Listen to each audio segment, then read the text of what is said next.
গুপ্ত লিখেছে ছাত্রদল, এটা ভিডিও আছে ইউটিউব ফেসবুকে আপনারা দেখতে পাবেন। গতকাল থেকে এটা চলছে এবং তারা এইটা লিখতে পারে, এটা তাদের রাইটস, এটা নিয়ে আমরা প্রবলেম নাই। এইটা নিয়ে শিক্ষার্থীরা ট্রল করছে গুপ্ত আসলে কারা, কাদের ভিতরে কারা গুপ্ত ছিল, এইটা নিয়ে তারা প্রচণ্ড পরিমাণে মর্মপীড়ায় ভুগেছে এবং আজকের ঘটনাটা এই কারণেই তারা ঘটিয়েছে।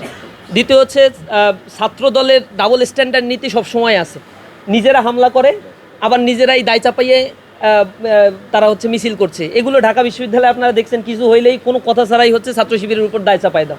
হামলা কী জন্য হয়েছে এটা যাচাই বাছাই নাই, পরে খোঁজ খবর নিয়ে গেল হামলাটা হচ্ছে তাদের লোকজনই করছে। এই যে যেমন কুষ্টিয়ার কথা দেখেন, কথিত একজন পীর হত্যাকাণ্ডের ঘটনা ঘটেছে, সেখানে মামলা দেওয়া হয়েছে জামাত ইসলামী ছাত্র শিবিরের সাবেক কয়েকজনের নামে, জেলা সভাপতি ছিল সেখানে আমাদের একজন, তার নামে দিয়েছে। পরবর্তীতে যুগান্তর পত্রিকা বা আরও কয়েকটা পত্রিকায় প্রকাশিত হলো এই হামলার সময় যারা জড়িত ছিল অস্ত্রসহ সবগুলো হচ্ছে ছাত্রদল, যুবদল এবং বিএনপির সাথে সংযুক্ত। এই হচ্ছে তাদের চরিত্র। ওভারঅল রাজনীতিক এই যে অবস্থান, এবং আপনারা দেখবেন মিরপুর কলেজে যে হামলার ঘটনাগুলো ঘটেছে, হামলা করছে তারা, আহত করছে তারা, মিছিল করছে আবার তারা, এরপরে তাদের কেন্দ্রীয় সভাপতি সেক্রেটারি ওইখানে গিয়ে তারা সেখানে সহানুভূতি দেখাচ্ছে।